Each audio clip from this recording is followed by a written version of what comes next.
మనిషి 4 స్టేజ్లు ఉంటాయి. బాల్యము, యవ్వనము, కౌమారం, వృద్ధాప్యం. బాల్యం తెలిసి జరిగిపోవచ్చు.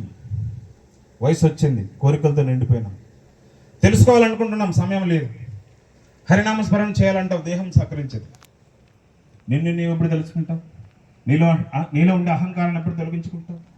అపారమైన పరంజ్యోతి ఉన్న దేహంలో ఎప్పుడు దర్శించుకుంటావు? చంచలంబగు జగతి లోపల శాశ్వతంబుగటేతిరా.